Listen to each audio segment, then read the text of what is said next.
snowman. Well, we all know that Sabrina's never been the Dark Lord's biggest fan, so they certainly don't just have a nice chat.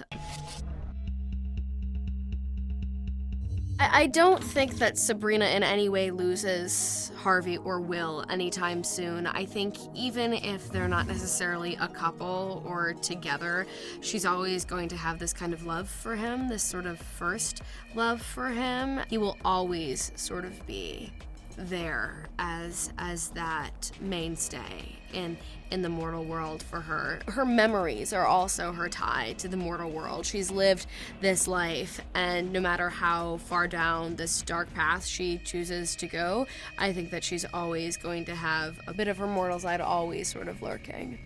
In this moment, Nick is crucial to Sabrina. His knowledge in the witch world, absolutely caters to her progression down the darker path. His ability to navigate the witchy world really comes into play here. Sabrina needs that right-hand man, that partner in crime, which, sorry Harvey, but he can't offer it. I think Sabrina's different with Nicholas because she's also changing as a person. She's growing up really rapidly and discovering her power and coming into her own, and I think that Nick is a champion of that, and he's also a partner in crime. They definitely get up to some trouble together, and it takes two to tango, and I think that this is a perfect example of that in so many ways. Something is different about Sabrina. I feel like I've been walking down this darker path.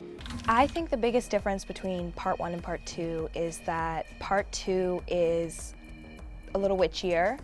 There's a lot more involvement in the witching world and at the school and with the Dark Lord and stuff, and also sexier. There's more romance in part 2 for sure. Part 2's got the witchy vibes for sure. It's so much darker and sexier, and it really explores that whole world. Nick really admires Sabrina's progressive nature.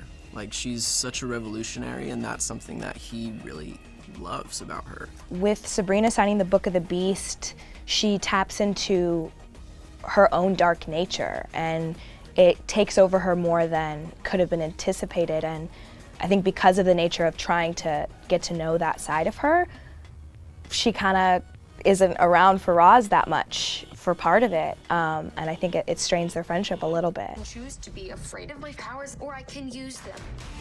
I believe it is episode 117 that has just it's a really good episode. Lupercalia, which is episode 14, which I think it's the third one, technically in part 2. So yeah, Lupercalia, third episode.